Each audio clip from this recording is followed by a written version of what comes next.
नमस्कार. रात्रीचं जेवण करून आम्ही तिघा निघालेलो आहोत भक्तिशक्तीकडे.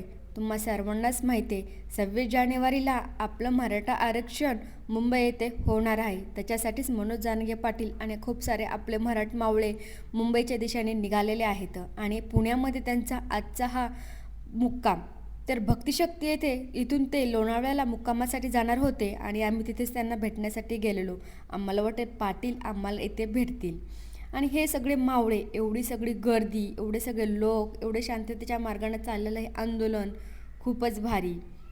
पण जारंगे पाटील यायला खूप उशीर झाला. 5:30 वाजता जारंगे पाटील भक्तिशक्ती येथे आले. आम्ही 1 वाजेपर्यंत थांबलो. आम्हाला काय ते भेटले नाहीत, पण हे सगळे लोक ह्यांना पाहून आम्हाला खूप भारी वाटलं. आणि ह्या काकांचा पूर्ण व्हिडिओ आपल्या यूट्यूब चॅनलला मी टाकलेला आहे, तुम्ही तिथे जाऊन पहा मराठा आरक्षण मोर्चाचा पूर्ण. तर आत्ता आम्ही आलेलो आहोत घरी. तर तुम्हाला कसा वाटला व्हिडिओ नक्की कमेंट करून सांगा. थँक्यू.